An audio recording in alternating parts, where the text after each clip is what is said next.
It's well,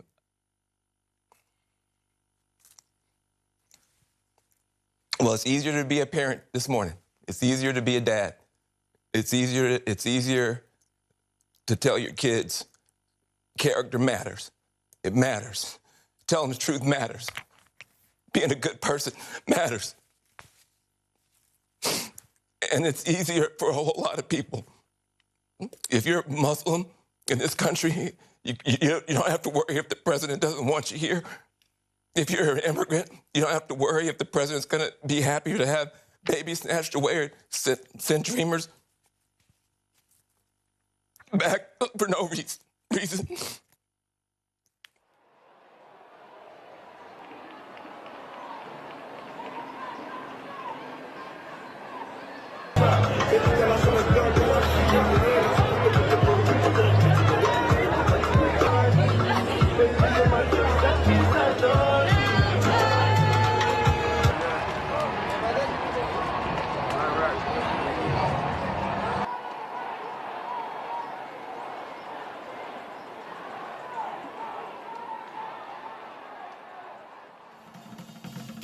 You can hear the celebration from blocks away as hundreds of people tapped and twirled on Black Lives Matter Plaza Sunday to continue the celebration of Joe Biden and Kamala Harris's projected presidential win. Danielle Parker says she finally has something to celebrate. And I'm just so excited for our country to come together, for my children, for my children's children. I'm just so excited. It was important to come down today because there's energy going on right now. Biden just won, you feel me? There's a lot of love going around. But despite the block party-esque celebration, there were some who weren't here to celebrate, standing in front of the White House fence with a sign that says this election is a fraud. But that didn't seem to put a damper on other people's spirits. That's great for me, great for her, great for all women of this wonderful country. And the dance party kept going anyway. We have never had this much division. And so for us to just come together as people, it's not about Republican, it's not about Democrat, it's about the American people. And we're just excited to be united again. As of tonight, there's no telling on when this party will end. In D.C., Colby Satterfield, WUSA 9. Folks have been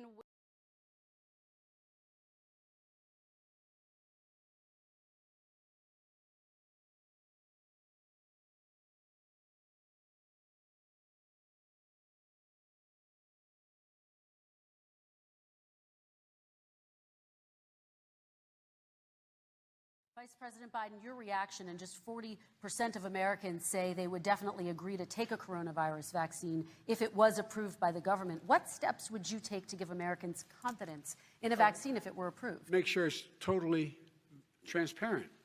Have the scientists of the world see it, know it, look at it, go through all the processes. And by the way, this is the same fellow who told you this is going to end by Easter last time. This is the same fellow who told you that, don't worry, we're going to end this by the summer. We're about to go into a dark winter, and he has no clear plan, and there's no prospect that there's going to be a vaccine available for the majority of the American people before the middle of next year. We've got a lot of work to do. We've got a lot of work to do. And if I'm elected your president, we're going to do it. We're going to act. We're going to need your help in doing it as well. We're going to act to get COVID under control. On day one of my presidency, I'll put in action a plan I've been talking about for months, already laid out, a national mandate, mask wearing, social distancing, testing, tracing, all things, as President Obama just said, that should have and could have been put in place months and months ago. A plan for a full and fair and free, I might add, distribution of therapeutics and vaccines when we get one. First, I'll go to every governor, urge them to mandate mask wearing in their states. And if they refuse, I'll go to the mayors and county executives and get local masking requirements in place nationwide. As president, I'll mandate mask wearing in all federal buildings and all interstate transportation, because masks save lives, period.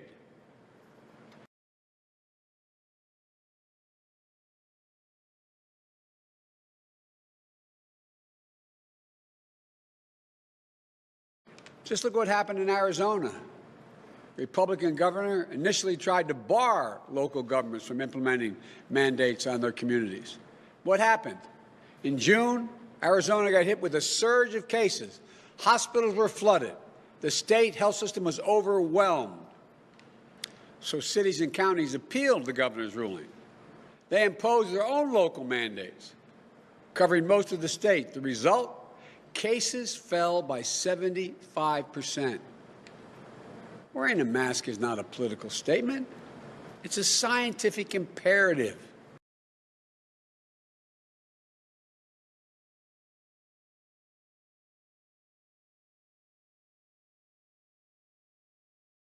I consider the Trump administration a danger to the world that will disappear in 2020. What if I told you that Bill Gates, Greta Thunberg, Al Gore, George Soros, Prince Charles, and Cardinal Turkson were meeting in the mountains to plot a global new order to be established on the back of the COVID pandemic? An outrageous movie plot? Or is it absolutely true? Here's where the leaders of the world are admitting exactly what I'm saying, that this is a Trojan horse. Now in Davos, they call it the Great Reset, and it's scheduled now to kick off in January 2021. Now is the historical moment, the time, not only to fight severe virus, but to shape the system. We have a unique but rapidly shrinking window of opportunity to learn lessons and reset ourselves on a more sustainable path. What is it that would make it so that history would look at this crisis as the great opportunity for reset? The Great Reset is a welcome recognition that this human tragedy must be a wake-up call. It's the Davos Summit.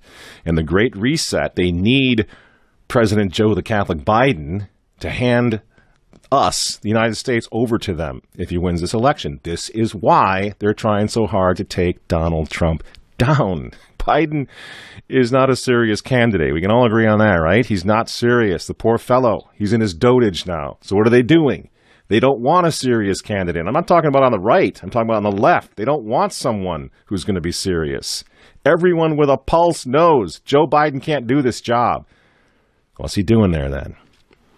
In my opinion, he's the personified monument to the U.S. presidency that the mob will tear down in January. They need to reset everything, including the politics of the United States, the governance of the United States. Besides that, old Joe the Catholic Biden has always been a New World Order guy. The affirmative task we have now is to actually create a new world order. And we'll be faced with equally consequential decisions in the 21st century. Can a microscopic tag be implanted in a person's body to track his every movement? There's actual discussion about that. You will rule on that, mark my words, before your tenure is over. Can brain scans be used to determine whether a person is inclined toward criminality or violent behavior? You will rule on that.